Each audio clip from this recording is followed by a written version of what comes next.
प्यारे बच्चों, तो कैसे हैं? उम्मीद है कि आप अच्छे होंगे।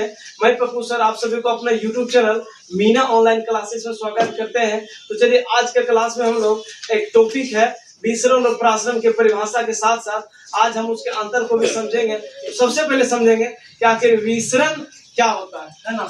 आइए समझते हैं विसरण किसे कहेंगे।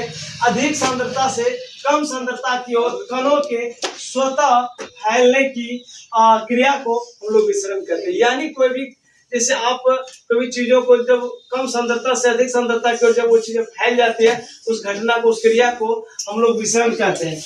और प्रासरण किसे कहेंगे?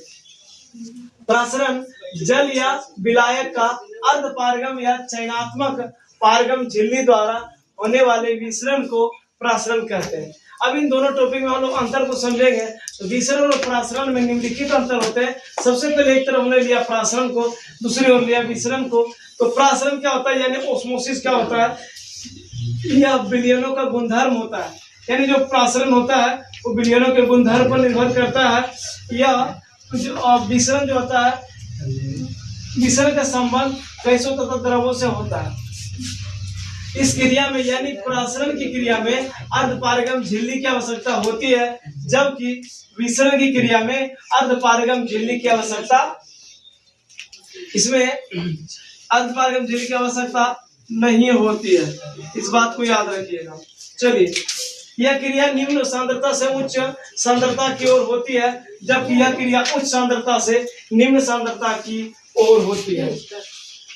निम्न सांद्रता की ओर होती है।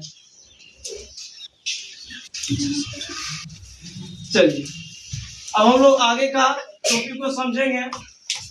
इस क्रिया में केवल विलायक के गुण गति करते हैं और इस क्रिया में यानी विसरण की क्रिया में विलायक तथा विलेय दोनों के कण गति करते हैं। और प्रासरण का लास्ट टॉपिक है, लास्ट पॉइंट है, यह क्रिया प्रारंभ में तीव्र तथा बाद में मंद हो जाती है, जबकि विसरण में यह क्रिया अंत तक समान वेग से बना रहता है। थोड़ा सा हम इस चीज को समझेंगे। विलयन क्या होता है ना। विलयन जैसे आपने कोई बर्तन लिया, हमने इसमें जल को डाला और हमने इसमें NaCl को डाला। तो जल जो है आपका ये विलय पदार्थ है, जल आपका ये विलय पदार्थ है। NaCl जो हमने लिया ये आपका विलायक है, NaCl ये विलायक है। ये दोनों मिल करके जो बनाता है उसी को हम लोग कहते हैं विलयन। यानी विलयन में विलय की मात्रा और विलायक की मात्रा दोनों उपस्थित होती है, तब जाकर के विलयन बनता है। तो ये उम्मीद करते हैं कि ये टॉपिक आप लोगों को समझ में आया होगा। तो यही था।